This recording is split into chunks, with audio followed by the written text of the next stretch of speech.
তা প্রয়োজন হলে যে এইরকম যদি কিছু সিচুয়েশন আসে, মাননীয় প্রধানমন্ত্রী যদি মনে করেন, তো আমরা সবসময় দেশের জন্য কাজ করি, আমরা সেইটা করব যদি প্রধানমন্ত্রী মনে করেন। আমরা নস্যাৎ করতে চাই না তো। আন্দোলন যদি দেশের জনগণ আন্দোলনের যুক্ত হবে, সেইগুলো আমরা নস্যাৎ করতে চাই না। আপনার জানা উচিত মাননীয় সাংবাদিক, আজকে আমাদের কাছে যে এইগুলো আমরা পেয়েছি, এগুলি অনেকগুলোই পুলিশের রাইফেলের গুলি নয়, পুলিশ ইউজ করে না এগুলো।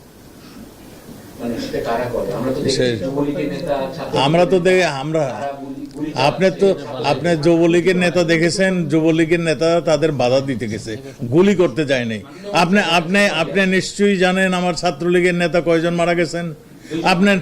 আপনি নিশ্চয়ই জানেন আওয়ামী লীগের নেতা কয়জন মারা গিয়েছেন।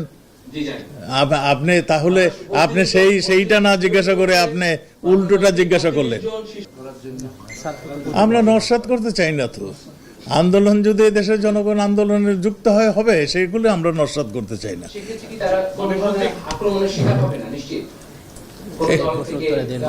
এখন কে আপনাকে যদি মারে, আপনি মার দিবেন না? আপনি কি বসে থাকবেন?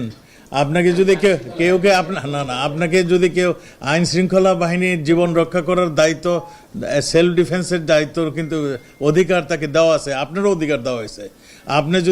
আপনাকে যদি কেউ অ্যাটাক করে, আপনার প্রাণ রক্ষার্থে, আপনার সম্পদ রক্ষার্থে আপনি সেলফ ডিফেন্সে যেতে পারেন।